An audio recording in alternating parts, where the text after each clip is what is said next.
Hey everybody, it's Alika Lifty, and today let's brew our Gachatha AA washed as a filter offering. We have featured coffee from the Gachatha Farmers Cooperative for several years now. Each one features really bright citrus fruits, a lot of sweetness, and really silky texture. And this coffee is no different, although the kind of how it shows that citric acidity is really nice. This is one of my favorite offerings that we've featured from them. It's a cooperative of 1,300 farmers, so the fact that it has similar flavor profile, I think just speaks to the consistency and the quality of the product that they're putting out, in addition to the stations that they're using.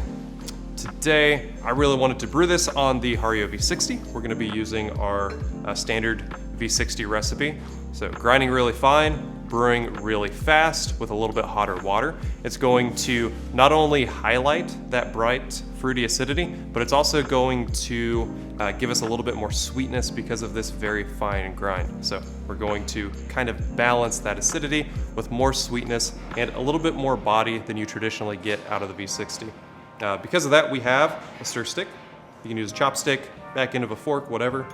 We are going to use 15 grams of our Gachatha AA. This is a blend of SL 28, 34, and Brew 14. Always have trouble with that word. But really nice washed coffee.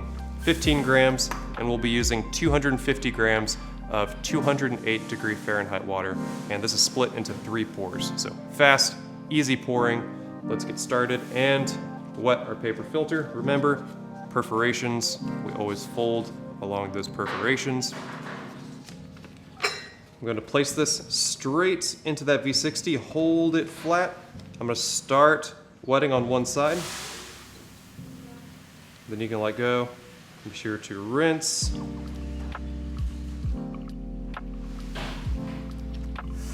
Until you can no longer either smell the paper or when you feel like you've adequately rinsed this. All right, let that drain, dump that out. So, finer grind size than most V60 recipes. Gives us more sweetness and more body in the V60. While our pouring technique is going to help us still get that really fast drain time and that highlighted clarity that we associate with the V60. So, let's turn on our scale. Let's dose our coffee. We're gonna start with our coffee bed flat. I ground this on 10 on the Bratza Encore, which is kind of our starting point for this recipe. We've even used this grind size for Ethiopian coffees, Colombian coffees. Because it's so fine, these coffees tend to act a little bit more similarly, especially with this recipe. So 10 on the Bratza Encore. This is going to be 19 or 20 on your Comandante C40. This is a little bit too fine for the fellow Ode. And for reference, as far as size goes, we've been getting a lot of questions about different hand grinders. So the Comandante clicks that I give you as reference, those are 30 microns per click. The 1Z Presso is about 12.5 microns per click. So it takes a little bit of math, but you can always convert my settings on Comandantes to your 1Z Presso. I think I'm saying that right. I don't have the grinder. I just know that we have gotten a lot of questions about that grinder. Let's terroir scale. All of my talking has allowed the kettle to reach temperature again, so we're hot. And scale's terrored, timer is 0. Let's brew. First thing I'm gonna do, start my timer and bloom 50 grams.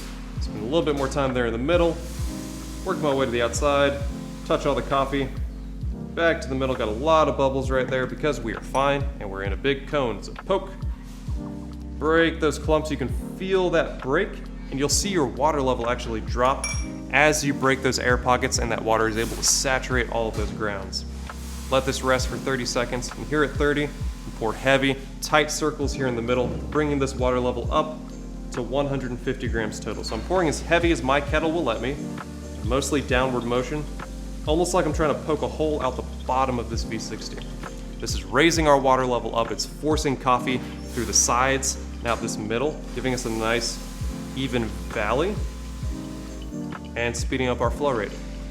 And we're gonna let this drain at a minute and a half, I'm gonna hit this with the last pour, again, straight in the middle, raising this up to 250 grams total. This is our standard V60 range. Much higher than this in the V60, which we've done some larger recipes. Then we're really gonna slow down that flow rate and lose the benefit of this faster brewer. If we grind too fine in this recipe and our water is just really choking, really slow, then we're going to hide that acidity. We're gonna get really bitter medicinal aftertaste. Here we go, I'm reaching a minute and a half. Punch it, raise this water level back up to 250.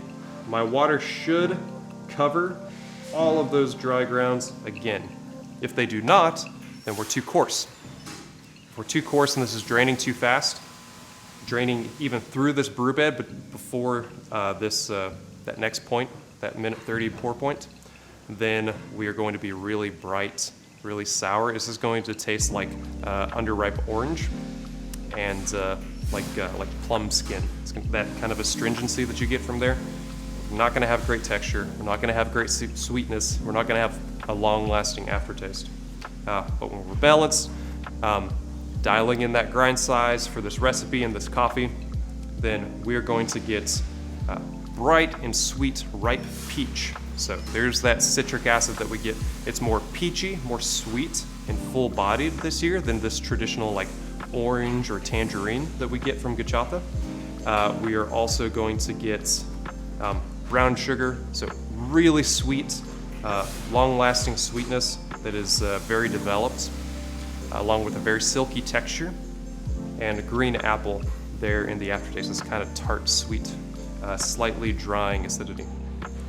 Really nice coffee. I expect this to drain close to 3 minutes. So my target with this coffee gives us enough time to get that sweetness and balance this acidity. And here we go. Let's take that off. All right. Smells really good. And serve. And enjoy.